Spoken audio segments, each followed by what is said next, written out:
Today, I'm joined by Gary Charlwood. Mr. Charlwood is one of the most successful entrepreneurs in Canadian history.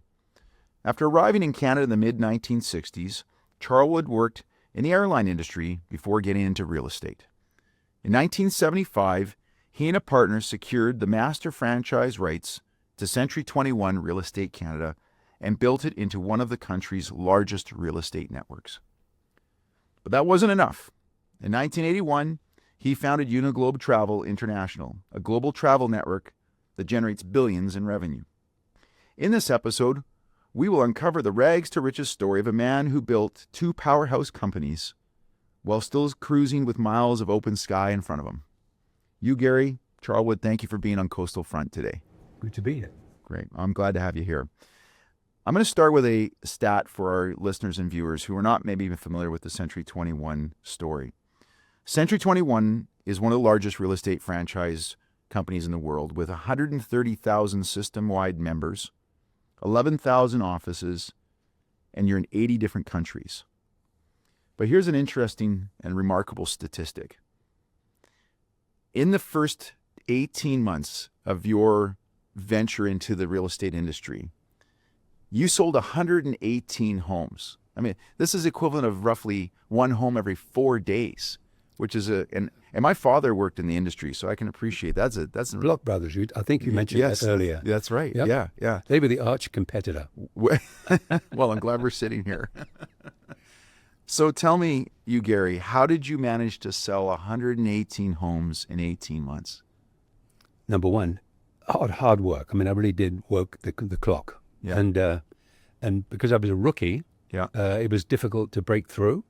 But I had this habit of annoying people, salespeople.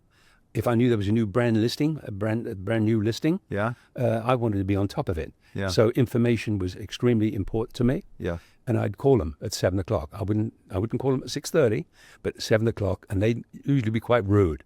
Say, what the hell are you calling me at 7 o'clock? And I said, 7 o'clock in the morning? Yeah, exactly. And I said, because I want to be on top, because right now I have a client that could be interested in your property, et cetera, whatever I said. Yeah. And eventually I then made several substantial sales very quickly. Do you remember your first sale? Yeah, West 22nd. Belonged to my friend Clive Taylor. Yeah. And it was, I think it was for $25,000. That was it. And my commission was probably like 700 or 800, whatever it was. Yeah. A very small percentage. So you were at the beginning of your stage of your career. You mentioned to me about there was one secretary in the office. That was it. And then today there's just a lot of teams. Yep. But back then, you were just on your own. There were 30 salespeople working for the company called Malcolm Boat. That was the name of the company, Malcolm Boat? It was, yeah. And I actually got into the industry through Malcolm, who's a friend of mine. He lives in Las Vegas today, whatever, et cetera. But on the premise of a partnership, that's why I joined the business. And he said, well, if you prove yourself, then you'll become a partner. Yeah. And that was a big thing for me. Yeah. And I did prove myself really quite quickly. After 3 months, I had 3 months of savings to make my first deal. Yeah. And then after that, it was 118 sales in 18 months. Wow. That's and I've still got the deal sheets when the commissions were, et cetera, yeah. Wow. Just as a reference. Did you have some kind of training? You didn't have any family members that were in this industry? This is all new for you, no, right? Malcolm Boot was a buddy of mine. Okay. And he was really pretty successful as well. Yeah. And yeah, I mean, there wasn't a trainer or anything, but Malcolm took me under his wings for a month, and then I made the sale. And then after that, we probably had an assistant working with the receptionist, et cetera, to do the paperwork. Yeah. But at the end of the day, you were on your own. Yeah. And you did that for everybody. And it was a chore. Yeah. But I recall. How old were you, Gary, at that time? 30. You were 30. 30. Now, if I recall, you actually turned down a pretty lucrative regional VP job with, was it CP Airlines? CP Air, yeah. CP Air. Yeah. So I guess my next question would be like, why would a young fellow, did you have family at that point? Yep. So you, Gary, you've got Christopher Martin as young boys. You're married fellow, and you're only 30 years old. You've got this background in working in the travel industry working for CPR. You've got this great job, and you decide to just throw that aside and jump into real estate and take all that risk. What drove you to want to do that? I sat on a task force with CPR, with two VPs who were senior people. So I was roughly 30, and the two VPs were probably in their early 50s. And the rumor in the mill had it that Air Canada was going to buy CPR. And I watched these good friends of mine. They were in their 50s, me in their 30s, on this task force. And they were fretting about what was going to happen to them going forward. Were they going to be laid off? Would they find a job at their age, et cetera, et cetera? And I thought to myself, wow, is this ahead for me? Kind of almost looking into your future. Exactly. And I thought to myself, I don't want that. So I think what I'm going to do, I'm going to rely on myself, and I'm going to go into business for myself. And the only problem was I didn't have any money to speak of. So the two choices were commission sales in the insurance industry, which I thought was kind of morbid, death and all that jazz. Right. And the other one was real estate, which is a happy thing, homes, families and all that jazz. So I took my real estate license and gave notice to CPR, my boss at CPR. I had a project that I was handling at that time for them, which was kind of a specialized thing. So I gave them 3 months notice to say that I was leaving. Yeah. And then they made an offer to me, and I recall it was Christmas. And it was the last time I would get passes in the airline industry. So I was at Christmas, and we went to Hawaii. And he said, just before I left for Hawaii, here are your last passes. I have a job offer to make to you, and I'd like you to think about it over Christmas. And it was to be the regional VP of the eastern seaboard of CPR, all the way down to South America. I would have had to relocated to Toronto, and I was on the beach in Waikiki, thinking about this. Director of Consumer Affairs, regional vice president for CPR. Wow, that's a big. And then I thought, no. I'm gonna take the risk. I'm gonna go into business for myself. So I came back, thanked Peter, my friend, Peter Lloyd, my boss. We remained good friends, and I called Malcolm Boot. Said, Malcolm, if you're ready, I'm ready. Wow. And then we negotiated something for me that if I was successful within a year, that I would become a partner with he and his other partners, or three of us. And it didn't quite materialize. Yeah. Did he go back on his? I don't know, but that annoyed me. And so I said, well, I'm never going to be in that position again. Malcolm, adieu. I'm going to buy my own company. And there was an ad in the newspaper for Hunt Realty, which is one of the oldest established companies probably in the Lower Mainland.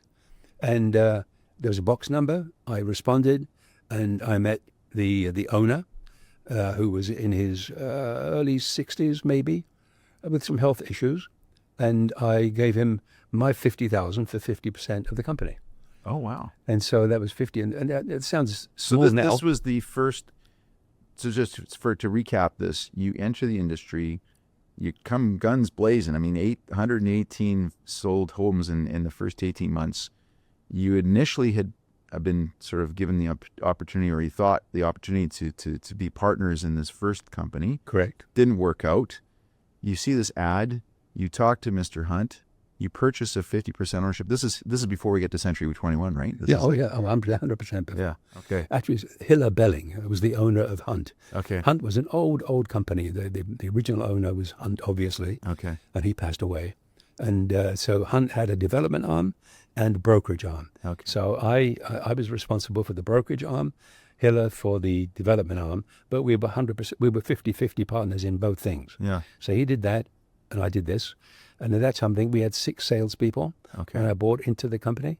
And then I increased that to, I think, 40. We were one of the biggest companies going. Wow. Competing with Block Brothers, Wall and Reddercop, and a whole bunch of other companies. Yeah. And then the Century 21 story emerges, which is a fascinating story. Yeah. So let's hear it. So let's hear about, how does Century 21 come into the fold? Well, my dream at that time was to expand Hunt Realty nationwide. Ambitious, but whatever. That was my dream. At that point, were there any nationwide real estate companies? No. Okay. A couple of trust companies, but nothing nationwide. No. Not in the real estate Not really, no. Okay. The only thing I could recall is trust companies, Royal Trust, etc., etc. But no, not nationally. Okay. Anyway, so we were saying, how I got with Century 21? Yeah, because you had this vision of taking your company nationwide. 100%. That's my goal. Yeah. And I wanted to buy Malcolm Boots Realties out because he wasn't doing all that well at this time. Yeah. Because you left. The hunt was called the company was called Hunt and Boot. That was my moniker. Hunt and Boot. What a great name! I said to myself. Yeah. Whatever. And then I got a phone call out of the blue from a young guy called Peter Thomas, who was a developer out of Edmonton, and he said he had been introduced to the concept of Century 21, and would I be willing to give him some advice because he didn't have a background in the real estate brokerage business. So I did. And I flew down to Houston, I think it was, with him to meet some of the Century 21 people. And then subsequent to that, to L.A., where they were headquartered, right in Newport Beach, by the way. Really? Yeah, exactly. Wow. Same building. I remember it. Full circle, huh? Yeah, 100%. Yeah. And then we shook hands on a deal. That kind of changed over time. And at this point, again, what year is this roughly? 1974. Okay, this is 1974. Give me a sense of how prominent is Century 21 in the United States at this point? Kind of smallish still. Yeah. Okay. It was a concept that was daring. It was being talked about, and there were in fact the greater LA area had 3 regions. Okay. One was Long Beach, the other one was Orange County, the other one was San Fernando Valley, and then into San Francisco. Okay. And that was the beginning. Yeah. And it was a great concept though. So, and was the concept a franchise concept? 100%. Okay. And it came out of a company in LA called Forrest Olson, no longer existing. Yeah. But yeah, that was it. And so I liked what I saw. And I thought to myself, this could really have a major impact on the whole country. Yeah. And I had become... And this didn't exist in Canada yet, right? No, not at all. Not at all. I had become notorious but successful in the real estate business, and people liked me and came up and said, "But this guy's on the move." But the moment I became Century 21, the wagons circled, and Block Brothers, Wall Reddycop, H.A. Roberts, and all the other companies who were like 30, 40 branches in the Lower Mainland, they clubbed against us and shut us down through the government. So really? So I had to lay off my salespeople and all that jazz.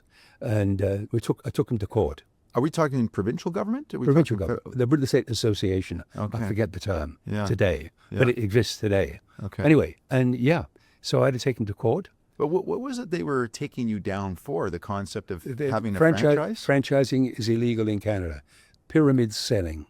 That was the concept that they were... that was the accusation at the time. That was it, yeah. It's amazing. Wow, it's amazing to be in... who would ever think of saying that someone runs a there's been McDonald's and so many other names that have been huge successes. McDonald's was well established already, but still not. Yeah.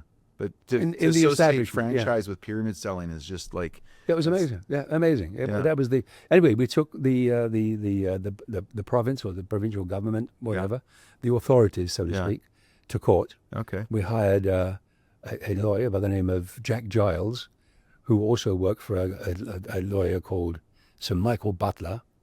And then the executives of LA for Century 21 flew in to help with the whole court case, and we won. Wow. And then if I fast forward 8 years after that, or maybe less, maybe 5 years after that, Block Brothers no longer existed.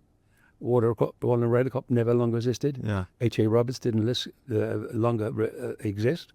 So we didn't willfully put them out of business, but they really tried to get us out of the business, and they didn't succeed. Wow. And they're no longer there. And you, Gary, would it be fair to say that in today's industry, in the real estate industry, isn't majority of the industry franchise run now? Oh, yeah. Probably at least 75%, maybe 80%. Wow. More so than in Canada than in the U.S. Really? Yep. So you pioneered this industry in Canada? Yeah. As a matter of fact, 100%, because there are no competitors. Remax was not yet around. Yeah. And we were the first to take it coast to coast. Yeah. And I do recall right at the beginning, my sales team were chomping at the bit to spread everywhere quickly, and I really resisted that.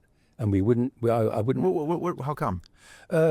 Because we got inquiries from other people from other provinces saying we'd like to talk to you. No. I mean, if you were having this growth, why did you resist that kind of temptation to grow so quickly? Because I wanted to concentrate our strength in the Lower Mainland, Vancouver. That's where we opened with 32 offices in 1976. It's January 15, 1976, and our first television campaign. And then my sales team, I dispatched them into Alberta. I see. And one of the executives at that time, well, there was my sales team, but I'll tell you about them afterwards. I sent one of them to Edmonton, and the other to Calgary for probably a month and a half or 2 months, and I'd fly in to close the deal as they enticed other brokers to convert to Century 21, and the other one would be in Calgary, and then those two I would send to Saskatchewan, one to Regina, one to Saskatoon, and then the whole team merged into Winnipeg, where we rented a house, and the whole team of 4 or 5 salespeople just descended upon Winnipeg until we had the West closed out. And then what time frame would all of this occurred in? 2 years, probably 2 years. Wow, you were just moving fast. 2 years, we had 30 franchise sales a month for the first couple of years on a regular basis. Really? Yeah. Wow. And I remember I use this quite often, featuring my sales team. These were buddies of mine, by the way. Right. And I hired them for 2 reasons: personality, great humor, and talent. Yeah. And they didn't have a background in real estate at all, whatever. I was the guy that provided. But they were people you could trust. 100%. Yeah. I knew them, et cetera. Yeah. But I'd future them. So picture this: we're going coast to coast. That's it. How? I said, because we're going to break the whole country down into provinces, et cetera, and you guys are going to be regional vice presidents. Now these were entrepreneurs, but that was a title. I'm going to, wow, I just see myself, I'm going to be a regional vice president, really? And they liked the sound of that, but it all came to pass. Yeah. So then I sent Bill Cowie, remained in Vancouver. He's now retired. I think he's probably left us for the big franchise out in the sky. And Barry Coughlin, still a good buddy of mine. Gopel, everything, Shields. Yeah. Barry, they're very connected. Ken Shields, yeah. The whole group, yeah. Anyway, and Barry, they moved to Ontario. Yeah, regional vice president for Ontario, and John Henry, regional vice president for Atlantic provinces and Quebec. Wow. And that's what it was. And then and I would commute every 3 weeks. Toronto, Vancouver was home office, so I'd commute from Vancouver every 3 weeks to Toronto. And then I'd help close the sales. Wow. And then everything. And then I recall it was approximately 18 months to 19 months, roughly, that we got our first ever royalty check, because we had to sell franchises. And I think they were $7,500 a pop. And that was quite substantial. Number. Yeah. But we successfully, on a regular basis, sold like 25, 30 a month, and that came to pass within probably 3 to 4 years. Wow. And then over the time we've gone through recessions, several, but we withstood them all, and we've flourished. It's been quite amazing. Yeah, quite an amazing story. And maybe, are you now in Century 21 all across Canada in every province? Are you even in Quebec? Oh yeah, absolutely. We have a regional vice president of Quebec. He's also very successful, Sebastian. Yeah. And we're there, but we're also in Asia Pacific. I don't know whether you know that. Yeah, we're in Asia, in all the countries with the exception of Japan and China. We have 286 locations in Asia and 4,500 salespeople. Really? In the Charlwood Pacific group. And is the model over there in Asia the same as here? Franchise model? Franchise model, but different.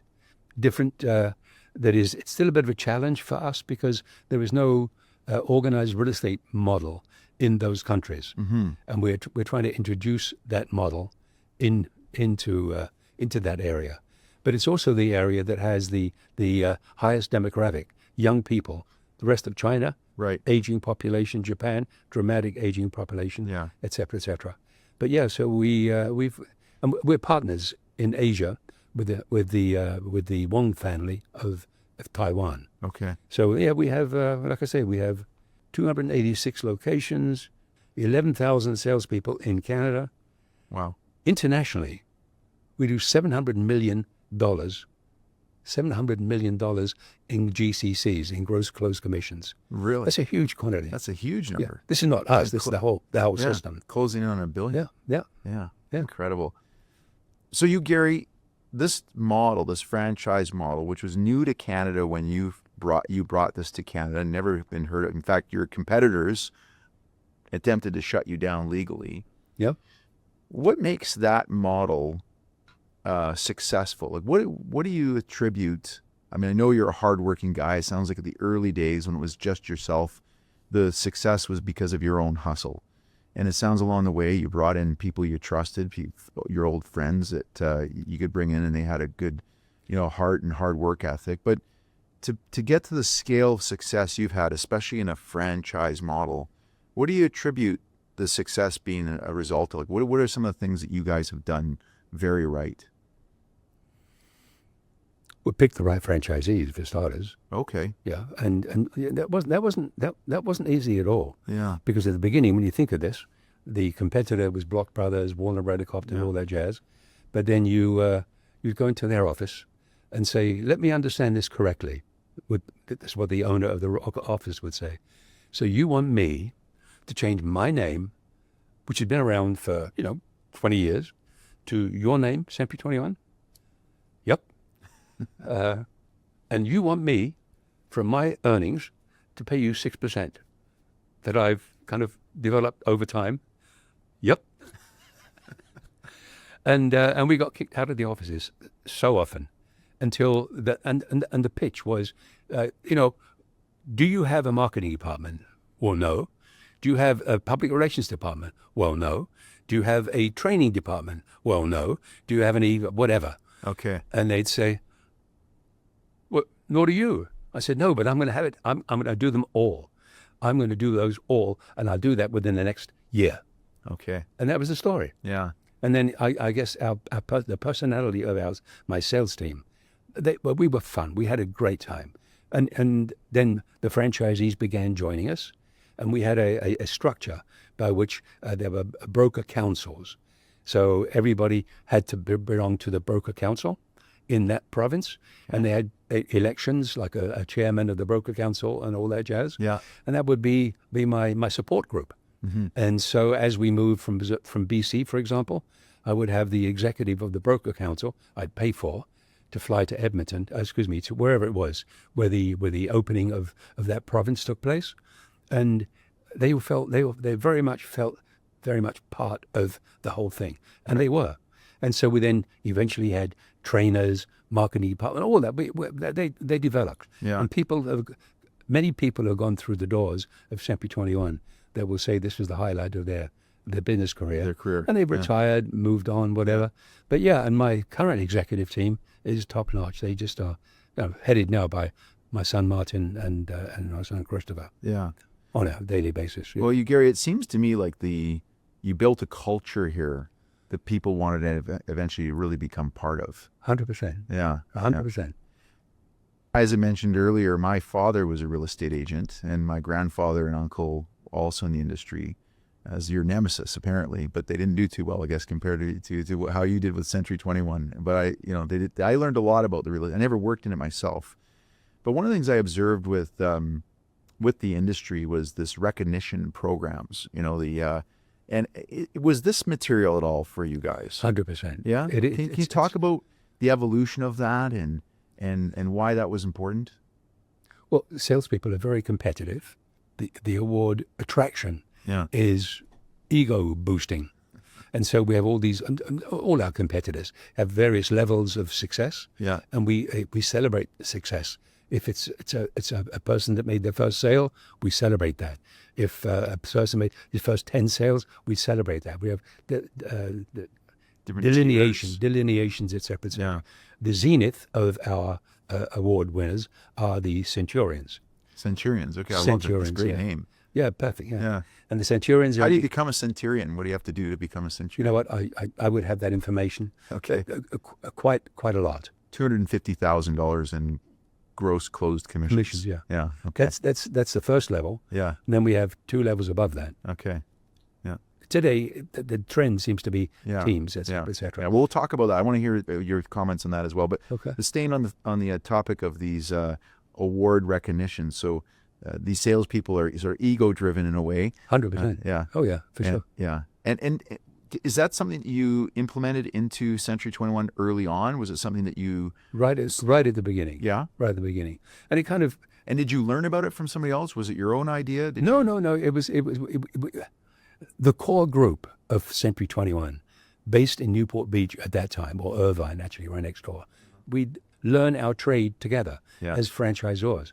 We met every quarter, flew to Newport Beach or Chicago. Those two, because Chicago was a quick commute for the East Coast, whatever. Yes. Yeah. And we would have on a regular, for probably the first 5 to 7 years, we would meet on a regular basis and concoct what the formula was going to be going forward. Okay. And we've a lot of innovation has come out of Century 21 Canada. Yeah. That Century 21 parent would attest and say, yeah.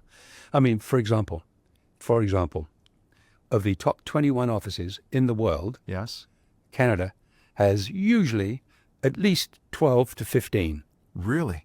That's That's remarkable. Yeah, true. Especially if you're including the American market. I mean, 100%. yeah. Oh, yeah. Wow. That's a worldwide market, actually. Yeah. Yeah. So typically, yeah. So we are, yeah. Yeah. Where is your top branch? Do you call them branches or do you Franchising. franchise? Yeah. Where's your top franchise today? Is it in Vancouver? Where is it located? Do you know? It currently is in Toronto. In Toronto. Yeah. Yeah. Stephen Chow, Yeah. Atria, they're number 1 in the world. Yeah. And before that, it would have been in BC, Yeah. in Surrey, Yeah. Century 21 Coastal, Yeah. number 1. When did you stop being a salesman yourself and pivoting to just a leadership management role? Like, did you continue to, as you first acquired the shares in Hunt, Right. did you immediately stop being a producing salesperson yourself, or did you carry on with that still? No. I stopped. You stopped. I stopped. I had a couple of clients that the personal friends that I looked after. Yeah. But no, I stopped. Yeah. Yeah. That was a full-time job Yeah. with Hunt. Yeah. You mentioned about these are commission people and they're motivated by commission and ego and money, which makes sense. That's what I love about capitalism. Has the commission structure changed through the course of your career and running Century 21? And was there anything unique about the way in which your commission structures worked that made Century 21 different than the competitors? No. No. In fact, the commission structures are slightly different all the way across the country. Oh, they are. So going east, starting with Alberta, Yeah. usually the brokers make a bit more money than the salespeople. No, let me rephrase that. They don't make more money, but they get a larger piece of the pie. In BC, that dramatically changed probably 30, 40 years ago. Oh. When the salespeople, the typical commission in BC is higher than it is in the rest of the country. Oh, is it? For salespeople. Okay. And that's a trend that sort of seemed to have emerged early on with the advent of Remax coming into the industry, Okay. changing the format. So the industry followed, and How did it's for our viewers and listeners that aren't familiar with this industry? I don't know the history of Remax. I don't know when they came into the market, and how did they change the model compared to what you were doing? the key difference is the salespeople got a larger piece of the pie, as opposed to the broker At Remax. at Remax. Okay. And that changed the format nationwide, Okay. et cetera, et cetera. And then everybody adapted, and then there are various formats that we've employed Yeah. over the years. And it's probably fair to say that the rest of Canada, it's slightly more lucrative, not less lucrative for the salespeople, but slightly more lucrative for the broker than it is in BC. Okay. Awkward topic to talk about. Yeah. Because of competitive reasons, whatever, et cetera, et cetera. Fair but enough. At the end of the day, yeah. You, Gary, I want to go back to this. You went to these privately owned brokerages where you were trying to encourage them to get rid of their name and adopt the Century 21 name and pay you a 6% commission. And one of them you described in that story.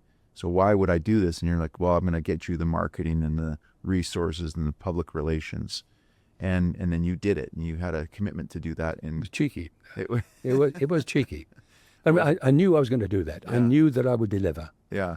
But of course I would, and the retort in the sale would be, well, but you don't have that either. Yeah. And I would say, well, yeah, but I'm going to, and you're not. Yeah. Because it's not going to work for you financially. Yeah. You'll not be able to do that. But we can, because spreading the opportunity through the whole system. Yeah, for sure. And they bought that. Yeah.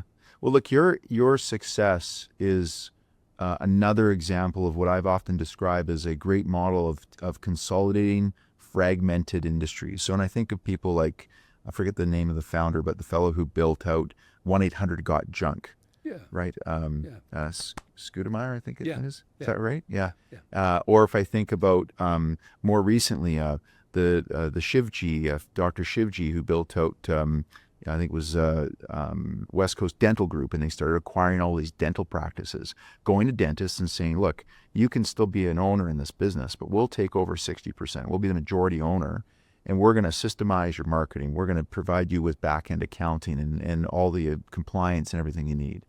And it's just such a fascinating model. And you were obviously one of these examples of taking an industry that was really a mom and pop type shop in various communities all across Canada with their own little brands, and then making it a more homogenized brand. And I call it the McDonald's sort of strategy. Right.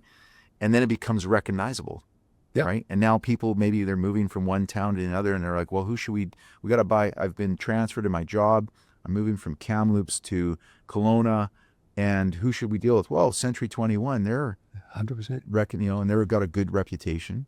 That's it. Yeah. That's how the whole organization flourished. Yeah. Over the years. Yeah. Amazing story. I mean, when you think of, in Japan, for example, Itochu. You probably don't know Itochu, but it's one of the biggest conglomerates in Japan. Okay. They own real estate? Yeah. Okay. They own the rights to Century 21. We're actually currently doing some business with them in different areas. Okay. But yeah, so worldwide, like 700 million transactions. Yeah. Worldwide. Yeah. In the last in 2024. 2024. Yeah. Yeah. Incredible number. Okay, you, Gary, let's shift gears, because I said in my introduction, you didn't stop with Century 21.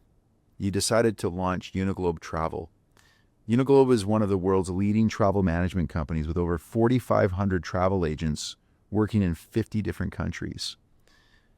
Tell us about the birth of Uniglobe Travel. How did that come about? How did that get, if I use the analogy of travel, how did that plane take off? Well, it probably started at the beginning, because I came from the travel industry. Okay. So I was a tour guide and then a regional manager and all that kind of stuff. And that's the stepping stone of my coming to Canada. I was in the travel industry. And then eventually we've now covered the Century 21 part of my life, et cetera, et cetera. But once everything got established, I thought of myself, I could easily use this model to deal with the travel industry opportunity. Right. And we did. And through my Century 21 world, several of the regional operators of the Century 21 group in different parts of the U.S., et cetera, Ray Townsend was the creative genius behind Century 21's marketing programs. Okay. For example, the gold post that everybody now uses. Yes. Now it's different colors, but the gold post were the first people that introduced it. The gold jackets. Yes. The gold jackets were showstoppers. Those gold jackets are iconic. They really are. Yeah. Some great stories about those. Yeah. Anyway, but yeah, the gold jackets, et cetera, they were, and Ray Townsend was Townsend O'Leary, the advertising company, was the creative brain around the advertising, the Post, the Post, and television advertising and the gold jackets. And Ray Townsend became a very good friend of mine over the years. Okay. He also became a regional owner for Uniglobe early on and sat on my board of directors. He passed away about 4 or 5 years ago. Okay. A very wonderful guy. Yeah. And several other people in the Sempitronion world became regional owners of Uniglobe in whatever it was, 1981, et cetera, et cetera. Well, I know we had Tom Elsas in Ohio, Bob Spurdy, New York City, Ray Townsend, California, a couple of others that became regionalized. Yeah. So we sold regions. That was my job. Yeah. And so is this also a franchise model? 100%. Wow. 100%. Yeah. And then in Canada we started in Canada. We actually bought. Let me go back to the beginning. Ray Townsend, friend, Ray is a Mormon. Yeah. And his Mormon friend is Dick Worthlin. Yeah. And Dick Worthlin was the owner of a research company that did a lot of work with Sempi21. Yeah. And he was also the pollster for President Reagan in the election, whenever that was, that year.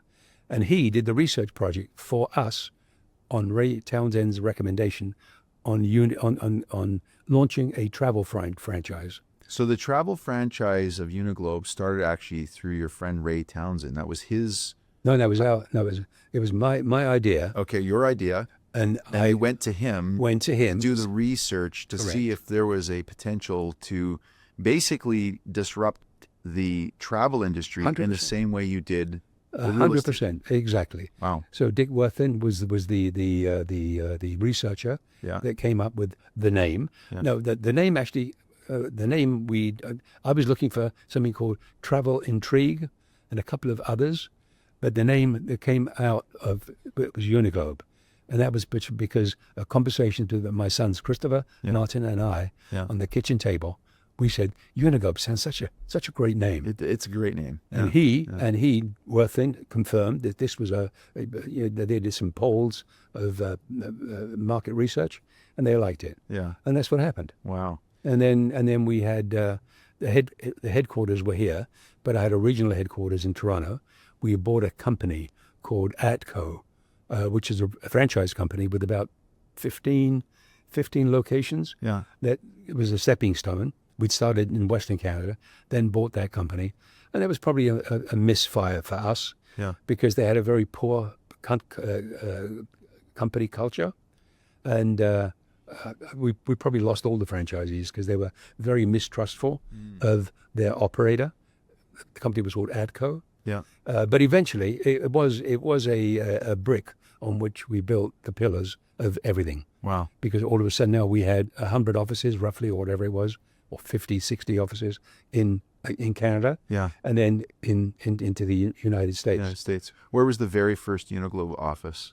On Richards. Here in downtown Vancouver. Yep. Yeah. Wow. And how long did it take you to kind of understand you obviously had this background in travel. So how long did it take to understand what the business model was going to be for Uniglobe? You opened up this first location on Richard Street before you start expanding. I'm assuming you must have had at least a few months of operation to kind of understand who you were going to be and what you were going to offer to the consumer. Research, again. Yeah. We said we wanted to concentrate. Number one, we actually sold non-experienced operators. The whole philosophy was that we wanted people that didn't work in the business, but work on the business. Okay. So the whole mission is, if you became a franchisee, we would say, listen, we can hire for you travel counselors that can sell travel and make bookings, whatever. But no, we want you to go out and concentrate in building your book of business. Okay. And our book of business was the small to medium-sized corporate account sector. Okay. And we specialize in that forever. Yeah. Yeah, because of course, again, for the listeners and viewers, just to put some perspective here, this is not 10 years ago when the internet's around. I mean, you started this in what year? 1980. 1980. 81, I think. So the travel industry is fundamentally different in 1980 than it would be today. Huge. And so the the key market for you were businesses because they're probably doing business travel. Is that correct? 100%. Yeah. And it's still our key market. Is it? Yeah. Yeah. The small to mid-size corporate account sector. Yeah. We leave the big ones to American Express. Yeah. But that sector, and we're very good at doing that. Yeah. And so the mission of a typical franchisee is we don't want you to be a travel agent. You can have travel agents working for you as you become successful. Yeah. But in the meantime, your mission is to grow your book of business and convince people to use your agency to book their travel bookings. There's got to be some parallels that you must have gone through in your Uniglobe days that you took away from your experience at Century 21. Maybe this is one of them where you decided to tell the franchisees, we want you to work on the business, not in the business. I love that phrase. Well, the same thing. Yeah. Very simple, very similar premise to Century 21. Yeah. You know, the successful franchisees as they emerged. I mean, we all grew together. Yeah. So the guy that owned an office with 10, 15 salespeople, we created the image in his mind. No, we want you to go to 50, 60, 70, 100. Right. Today we have franchisees that have 400 salespeople, 600, 700. Our biggest is probably 800. 800. Where's that one located? In Toronto. Wow. Right in Toronto, yeah. Incredible. And we have several franchisees that have 200, 300, 400 sales people that they make. So it's a big business compared to in the early days. It was I have 10 salespeople. I'm going to grow to 30 or 40. Yeah. And that was my original Hunt Realty. Was I grew it to 40, which was like a big smoke at that time. At that time, now, for sure. Yeah. Anyway, going back to the travel business, the same thing is it's to specialize.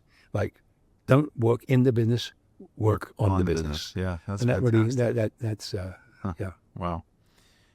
Were there any? So it sounds like there were a lot of parallels that helped you in being successful with Uniglobe that you had learned through your trials and tribulations at Century 21. Was there anything that was kind of unique about going into the travel industry that maybe you or maybe some of your executives had to learn that was different than Century 21? Like, was there anything that was kind of like, oh, that we have to, this is something new we have to learn that you didn't have to experience through the real estate business? No, if you look at the trends that develop after we started, Yeah. big changes materialized afterwards. Afterwards. But at the end of the day, the core principle was we want you to concentrate not on package tours, although people do that, or our franchisees do that, but the core business for them is the small to medium-sized corporate account sector. And we specialize on it, and we never, ever want them to have an account that is bigger than 10% of their business. Oh. Because if that happens, then the tail wags the dog. The tail wags the dog. Yeah, Yeah, so, sure. and some of our franchisees followed that. Unfortunately, some of them didn't. Yeah. And then they lose a business and they go out of business, which has happened in an instance or two. But by and large, they've concentrated and followed with the format, etc. Yeah. Now, talk about wholesale changes in the industry. Yeah, let's talk about that for a minute. Massive. Yeah, for sure. Massive. So massive. I mean, you think of companies like Expedia, TripAdvisor. Yep. The whole. I mean, when you started Uniglobe in 1980, the internet wasn't even a concept. Computers were barely even a thing. 100%. So I would have expected that it must have been challenging to be relevant when these large, internet-based travel programs became available to the mass consumer, like TripAdvisor, Hotels.com, Expedia. All of them, yeah. Yeah. So how did you adjust for that? How did you handle that market disruption and still be relevant? If I go back, Yeah. maybe 5 years earlier, we can talk about Expedia and all those that you just mentioned now, and then I'll go back to an earlier reference that I will focus on. But our big message to our franchisees was, don't curse the darkness, light a candle. This is going to be a behemoth, whatever happens, and you need to work with it, and you need to find your niche. Mm-hmm. And we did that, and that was a big claim to fame. Don't curse the darkness, light a candle. Right. Because that trend line, and it's emerged. Yeah. So we now work with Expedia in various areas. Yeah. But the most significant change in the industry was in probably, I forget the time, but probably 80, 88, 90, that time frame, when the airline industry used to pay 10% commissions. So our typical franchisees would sell a ticket and they get 10% of that commission. And then I never know whether it was manipulated by anti-competition or whatever, but at the end of the day, overnight, I think it was American Airlines, came up, said, overnight, no more 10%, we're paying $10 a ticket. Wow. Can you imagine the impact of that? And then, of course, right after that, United, Continental, all the other airlines said, well, we had no choice, we have to do the same thing. And that was such a gut blow. Yeah. Can you imagine that? Overnight. Okay. So you earn a ticket is $1,000. You get $100, $10,000. You got whatever, a significant change. Yeah. So we really had to pivot. And how did we pivot? The most important thing at that time was to give hope to a very, very flailing customer, franchisee base. Holy shit, how do we handle this, et cetera, et cetera. For sure. But at the end of the day, we said, battle cry was, we are going to work with you to get you 100% back, 110% back of your income in 110 days. That was the commitment. That was the commitment. Well, that's and we smart. rattled around the troops, et cetera, et cetera. We taught them to go to their clients, the small to medium-sized corporate accounts, who said, well, no, I'm not paying that. Why would I pay you?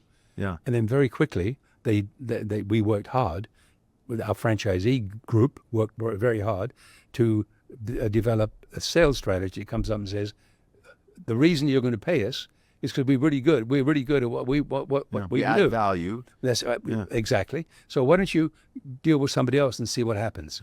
And the clients came back in droves, which was a major event in our calendar. Wow. Success, yeah. Well, that's amazing leadership. I mean, rallying the troops like that. And I like your phrase of the candle versus what was that one more time? With the it was, don't curse the darkness, light a candle. Don't curse the darkness, light the candle. Well, that's pretty good, especially in a time like that.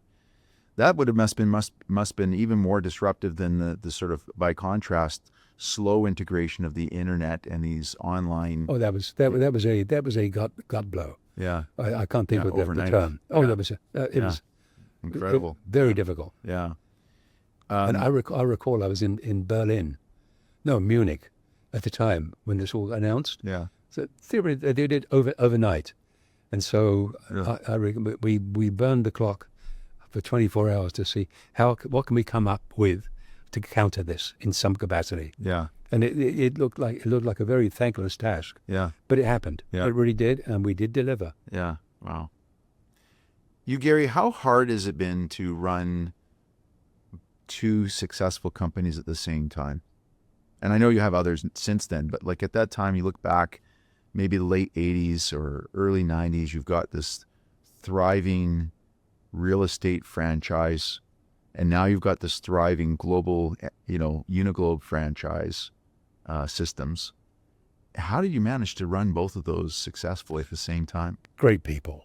I always hired great people, and I've always instilled loyalty into them and to me, et cetera, et cetera. So the success that we've enjoyed wasn't all my success. It was success of a lot of people that helped me make that happen. And what are some things that you would do? I mean, if there's listeners who are younger entrepreneurs that are looking to try and figure out how do they build that loyalty, especially in today's world where, your average employees now stay with you for, you're lucky if you've got 2 or 3 years.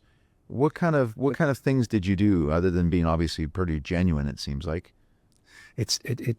I'm surprised. You just said that the average tenure is like 3 to 4 years. Yeah, or even less. Yeah. My guess, and Lee would confirm this, but our executives typically have been with us for 20 plus years. Yeah. Wow. Most of them, several of them, Yeah. 30 plus years. Wow. Which means eventually they will eventually retire. Yeah. So we have a backup group of young executives. Yeah. They're directors, they're managers of departments. Yeah. Eventually get promoted to directors, then to a VP, etc., etc. Yeah. That career path continues. Yeah. But the key thing for us is, in my view, in the Charlwood Pacific Group, is loyalty. Mm-hmm. And so we don't necessarily, I don't know how to express this awkwardly. We don't have to have the best guy in the class.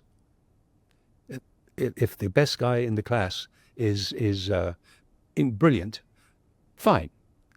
But can I rely on them? That's the question. And will they be loyal? Whatever. Yeah. And I've tried to engender that in all these years with all of them, and I've some great success stories. Yeah. And memories. It really seems to me, I mean, look, the classic saying is you cannot buy loyalty. I think we all know that. So you must have, you seem to have built a really strong culture within both these businesses to build that loyalty, because that comes over many years, right? Is that fair statement? Yeah. Yes. Yeah. Yes is the answer. And so what are some of the things that you've done internally? What is some of the, is it a laser guided vision that you've given to your leadership team? Is it walking around the floor and thanking people for the work they do? Like what are some of the things that you attest to building this culture? Is it micromanagement? Is it the opposite of micromanagement? No, it's the opposite. Yeah. The absolute opposite. For example, there's this story that I think of. There was a competitor, Harold Waddell, very nice man.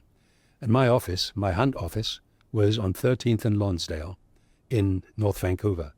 His office was Waddell Realtor, I think Waddell Realty. He was like 3 blocks further north, etc., etc. And he launched Realty World, which is a competitor. You probably don't recall them, but they were a competitor to Century 21 and Remax, and were around for some time. Eventually, they were bought out by Royal LePage. Okay. But it was Harold Waddell. And I do recall in the early days of Century 21, I'd meet, by accident, I'd meet Harold Waddell on a flight to Toronto. And he'd be on the next row, and we were competitors, et cetera, et cetera. But we had a very cordial relationship. But I said a conversation with him. He's passed away now a long time, and his wife passed away a long time ago. But the conversation was, Harold, the big difference in you and I is I delegate, and you try to run everything yourself. And that was it. Yeah. He did his own training. Did this? He had to be absolutely meticulous and everything. And the story tells itself. Sure. Yeah. I delegated. Hired great people and get out of their way. Yeah. Yeah. Yeah. And I think I've really tried to make that happen in all the companies. That they take charge of their destiny. Yeah. Inside the world. Yeah. Of whatever. Yeah. And so I don't know how I do that, but I just do it. That's sort of. Well, that's why we have these conversations, to kind of unpack this. You, Gary, in addition to Century 21 and Uniglobe, you also own Centum, which is a mortgage brokerage firm, very successful one. 150 offices, over 2,000 agents across Canada. I believe you told me previously that Dominion Lending would be one of your primary competitors. 100%. Okay. You seamlessly been able to run these businesses. This seems another story. Maybe let's start by talking about how did Centum come about, and is it also again another model of franchise model? And you build. It was same thing, same franchise model, et cetera, et cetera. Yeah. It started as a result of one of our previous executives in the Century 21 world saying, maybe we should launch into the mortgage business. Right. I like the idea, so let's do it. And then seems kind of natural. I mean, you're selling houses. What better, sales opportunity than to also offer? Well, 3 things. The three parts of the real estate purchase is a renter, need a mortgage, buys a house. That's the sequence over a time frame of 4 or 5, 10 years, et cetera, et cetera. So that was the objective of everything, and it still is, by the way. It still is for us. Our goal at Century 21 and Centum and property management we plan to we are trying to integrate all that currently, and it's a work in progress. Yeah. We've been at it for the past probably 2 or 3 years, and we're on the cusp of making that happen. That's our objective currently, etc. Anyway, but again, Centum, over the years, we've had several executives run Centum, not as successfully as I would have liked, let's say. And eventually, we actually now have a new president who's been with us for the past 2 or 3 years, and he has done a wonderful job. In fact, if I go back, we took a franchisee, an existing franchisee who worked for us as a franchisee, made him the president of the organization, and spurred significant growth over time for 2 or 3 years. And then he moved on, and he's now being succeeded by Adrian Schultz, who is from Winnipeg. Yeah. He's also a very accomplished property management and mortgage broker, and is the new president of Centum. And I promise myself a lot of him. I think he's a very, very bright young guy. Oh, good. He's 40. Yeah. The new edition of executive going up in the organization. Yeah. Period. Yeah. Yeah. Wow. Great. Gary, I'd like to talk for a moment about succession planning. A lot of our listeners and viewers are business owners themselves. Some of them will be in your age category, maybe some older, some younger. You're a family-run business. How challenging has it been for you in your situation? I know you take a lot of pride in all 3 of your children, and I know that Martin and Christopher are deeply involved. But what advice would you give to business owners when it comes to trying to plan for succession planning for your next generation? If I go back to the beginning, when both my sons graduated, roughly the same time frame from UBC, etc., I recall saying to them that if you're going to be part of my world, well, 2 things. They both had to start at the bottom, which they both did, doing different things in the organization. So they weren't born with a spoon in their mouth, etc. Yeah. Martin was a project coordinator, then he eventually became a manager, and then he eventually became a director, and he eventually became a VP, and then he eventually became executive VP in over 40 years or 30 years. Martin's celebration is, I think, 31 years at Uniglobe, etc. Okay. So that's a long time. Yeah. So stepping stone. Christopher's slightly different. He's the ultimate entrepreneur as well. He has several companies that he deals with, but essentially his role in the Charlwood Pacific Group is a financial advisor, not an accountant, but sort of a strategist on financial opportunities. Mm-hmm. So in your field, sort of, etc. Sure. Yeah. I said, by the way, I have a vision. Yeah. I want to make you guys partners. Yeah. And I gave them 15% each stock in the family company. Okay. And was that a good idea? I think it was. They were obviously very pleased. Yeah. But anyway, that was the stepping stone. So they sat in my boardroom meetings. They'd be 15, 16, sitting in the corner just listening. Okay. So they've known that for a long time. Yeah. Yeah. I've often wondered about that. So would you advise to do that to other families that have mothers or fathers who have kids that are growing up that express an interest, to have them be in the room? You'd have to ask them. Yeah. I think they learned a lot from that. Yeah. You're 83 now, is that right? Christmas Day, 84. 84 on Christmas Day. That's it. Wow. Okay, well, we're not too far from then, so Merry Christmas and Happy Birthday coming up here. What do you see on the horizon for yourself, Gary? You're a very lively young man. I mean, I know you're turning 84, but you seem to me like you've got an energy of a 25-year-old. So what do you see for your future here? Are you going to launch more businesses? Is it more about focusing on the businesses you have? Is it spending time with your children and grandchildren? What's your focus? 2 things. Yeah. One, I'm not so much focused on launching any new ones. Okay. But I'm assuming that my sons and my daughter will venture into new opportunities themselves, because they're very entrepreneurial, etc. So The best way I can describe this, I've had a great life. I've enjoyed everything. When I've done interviews in the past, which I haven't done for a few years, but in the past, people would say, "Well, what's the secret?" And I would say, "I enjoy everything that I do. Yeah. It's all been a holiday. Doesn't feel like a job. Never. Feels like you're on a Uniglobe holiday. Yeah, pretty well. Yeah. Pretty well. Yeah. And I think that's going to maintain. I've got a brand new granddaughter, Yeah. Blake, Yeah. Vienna, Blake Vienna. because their grandmother was born in Vienna, Okay. et cetera, et cetera, et cetera. So I'm looking. I haven't met her yet Yeah. because she was born a week ago, and Oh, just a week ago. yeah, exactly. Oh, No, really new. Very, very new. So on Saturday I'm going to meet her, Yeah. which is going to be exciting. I will have a nice conversation. Yeah. What do you think about Yeah, exactly. whatever? And I've got a grandson who's 10, Yeah. Oh, wow. actually 9, Yeah. and he's a big soccer fan, Yeah.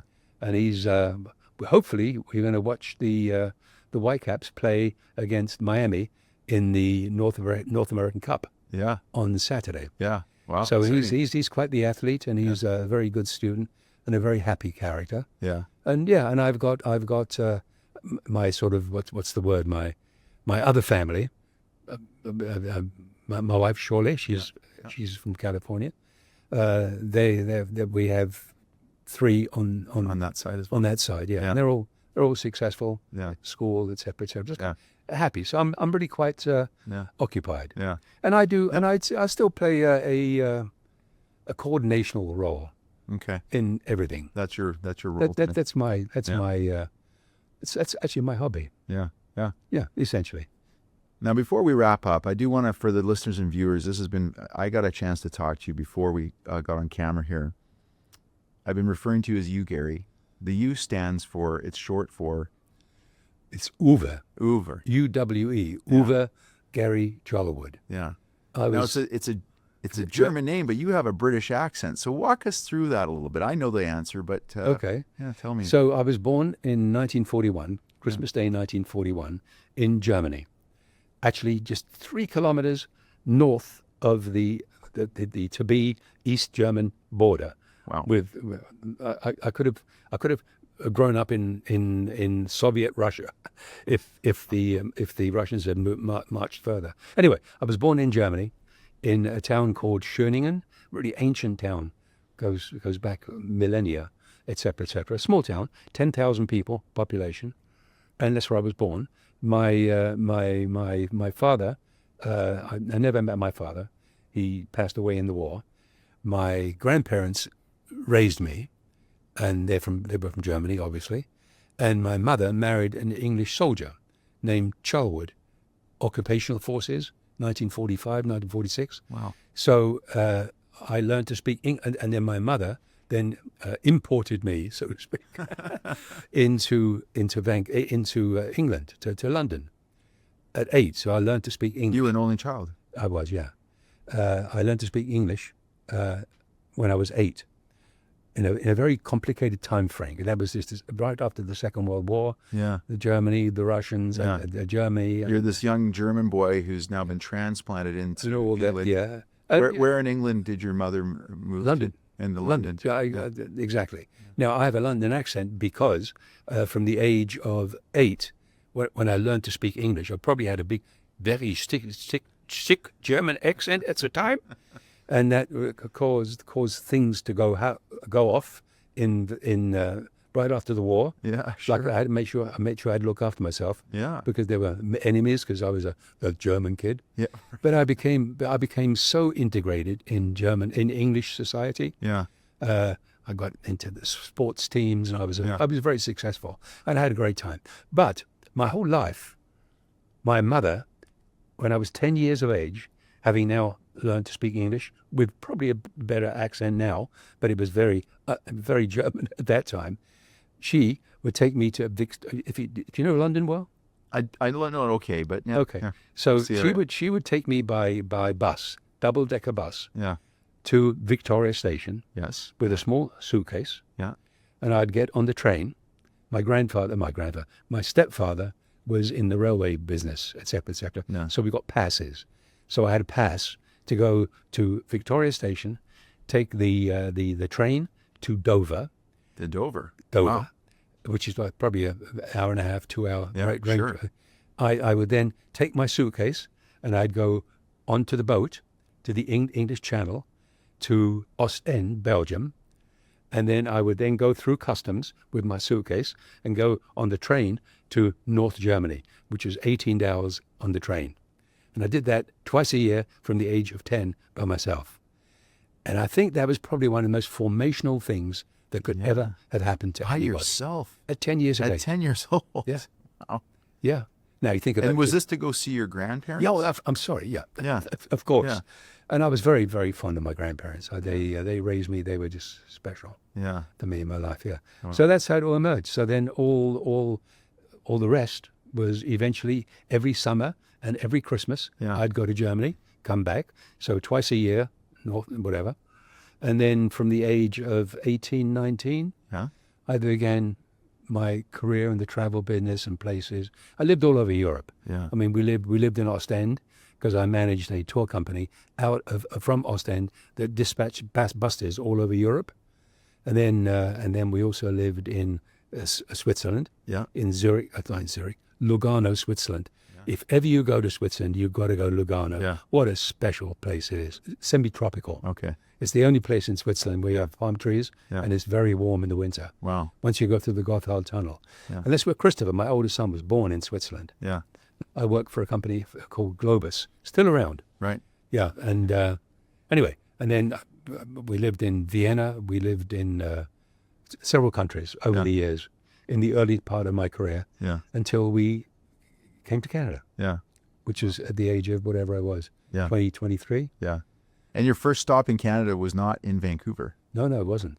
As a matter of fact, it was in Montreal. Mm-hmm. We arrived. The SS Carmania. I was on an immigrant fare, but it was the cruise from Rotterdam to Montreal. And I recall clearing customs, having my immigration pass thing. I had to pay the passage back to the government, etc., etc. And there was a rail strike and an air strike on at the same time.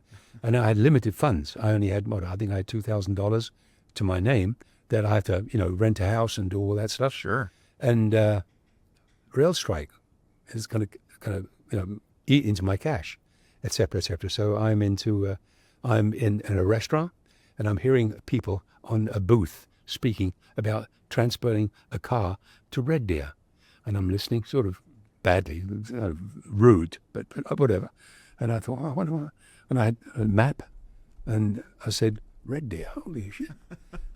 And I listened more, and then they said, well, we have to find a driver to drive the car to Red Deer. That's where we're going to deliver it. And I said, excuse me, I couldn't overhear say. And they said, oh, really? And I said, does an international driver's license qualify? Well, yeah, probably. And that was it. And I went back to the hotel, met my two buddies that were with me. Yeah. That I met them on the boat, by the way, from London, and we got this brand new Chrysler New Yorker. That was really ours. Yeah. Oh, it had to drive. This was your pretty much your first job in Canada. Oh, it's absolutely amazing. Was driving a brand new Chrysler New Yorker from Montreal to Red Deer, Alberta. Yep. With a couple of your buddies. Yeah, that's it. But the story continues. So in Vienna, I had a Volkswagen, a Beetle. Yeah, sure. Small little thing. Yeah. But now we're in Canada and we're traveling across Canada in this brand new Chrysler New Yorker. Clive happens to be in the wheel, and I was responsible for the car, and I was the older person. So I'm 84. Clive's now probably 80 currently. Okay. Anyway, he said, "Oh, let me drive. And I said, "Clive, we're going into cold territories here. We just left Toronto, on Montreal, Toronto, cold territories, and there could be ice and so on." What time of year is this for reference? Because it was we arrived eventually on November 28th, November 29th, here. Okay. On 2 days ago, or whatever the date was. Yeah. Just like 3 days. Yeah. That was 59 years ago. Anyway. Really? So we hit a patch of ice. Where? Black ice. In the prairies? in between Ignace and Dryden in Ontario, Northern Ontario. Yeah. And so I'm driving. I could make the statement that, Clive, I'm from Austria. I've lived in the snow. You don't. I'm driving. And I hit a patch of ice. And the car goes, choo, choo, choo, choo, and we go into a ditch. Oh, no. In the middle of nowhere at like 11 o'clock at night. We were hoping to get to, I think it was Dryden we were going. Yeah. We came from Ignace, whatever. And Clive got out of the car, because I'm now in the ditch, in the snow, down the embankment, and he's trying to hail cars, but there's no cars. Except big wheelers. Yeah. But nobody stopped for a while until eventually one person stopped and then came down and helped us out the ditch. We then they got the tow truck to tow us out of the ditch. And I remember going, they wouldn't want to go into the car because we were over a boulder, and they were concerned about sparks hitting the underbody of the car. Yeah. And so I had to go in, guessing I might die. But we get pulled off off the boulder, and they then have a tow truck and drive us to Dryden. Well, we get there at about 6 a.m. 6 a.m, we were dead tired, and we rent a hotel room for a couple of hours, and now we have the arduous task of calling the owner of the car in Red Deer, who was such a nice guy. Yeah. And I explained to him was what the happened. car ruined? Oh, yeah, absolutely. Jackknifed. We could only drive it. It wouldn't go any faster than 30 miles. So he said, when we were in Dryden, he said, is there any chance that I can talk you in to taking the car to Winnipeg, because there's a dealer there that can make an assessment as to whether it's a write-off or not. And I said, that's the least I can do, and we, whatever. So we drove it to Winnipeg, et cetera, et cetera. At 30 kilometers an hour. Exactly. And It's then a long drive. Exactly. And then eventually, You get it to the dealership? Eventually, but before that, I recall the episode of going to gas stations. We always had a very good English sense of humor. Yeah. And we go to the gas station, and the driver's side, and the other side looked horrible. So the driver's side, and I say to the guy, could you do me a favor? The car just isn't driving right. Could you check it out for me? They got jackknifed, whatever. Anyway, he was such a nice guy. Well, we got to Red Deer, and then he said, no worries, by the way, it's happened to me. Black ice is very dangerous, but, thank you for doing it. And I think he gave us $100. Yeah. And then we got the Greyhound, the 11 o'clock at night Greyhound bus to Vancouver, and arrived at 6 a.m. in the morning. 59 years ago. That's 3 days ago. 3 days ago. So it's been 59 years, 3 days ago. So next year you'll be celebrating 60 years in Vancouver. Yeah. And then I had clients in Vienna that were passengers of mine, clients of mine from Vancouver. Right. And I had their card. And my hope was that Clive and I, because the other buddy went to Victoria. Yeah. So Clive and I so we got to Vancouver at 6 a.m. We thought, we can't knock on their door, but we'll wait till 10:30. So at 10:30, we probably had a coffee, and we visited them on Granville Street. They owned a very nice, typical house of that time, and they were teachers, brother and sister. And I spent probably 2 weeks with them on a tour that I was the tour guide of. And when we got there, I was totally hoping they'd say, listen, why don't you stay with us for a couple of days? But they didn't. They didn't. They said, so where are you staying? And we said, we can drive you anywhere, so we'll transport you anywhere you want to go. And they were very gracious. They obviously didn't invite us to stay, but they drove us around for the first 2 or 3 days to get acquainted, whatever. And then we stayed at the YMCA. Did you? At the YMCA, Clive and I stayed at the YMCA for the first 3 days, and then everything fell in place. I rented a house on Oxford Street in Burnaby, right North Burnaby. Clive bought a car. I bought a Volkswagen. I went to a furniture store, bought used furniture, and I painted it. I bought big concrete cylinder blocks that we build shelves, etc., etc. And we moved in, and I rented Clive a room downstairs for the first 2 years. Oh, wow. So we help each other out. And we both got jobs in the first 2 days in Canada, or 3 days. Wow. What a great story. 69 years ago, 3 days. Yeah. In 3 days. Wow. Well, this has been a fantastic conversation. By the way, you are a great interviewer. Oh, thank you very much. You really are. Thank you. You actually, you could do very well. You're doing very well anyway. But It's a good backup job. Yeah, really good. Yeah. Yeah. You, Gary Charlwood, the founder of Century 21 here in Canada, as well as Uniglobe Travel, proud father and grandfather. This has been a great conversation today, sir. Thank you very much for coming on to Coastal Front, and I wish you many warm and sunny days at your place down in Newport Beach when you go to celebrate your birthday, just after your birthday on the 25th of December. Thank you for being on the show today. My pleasure.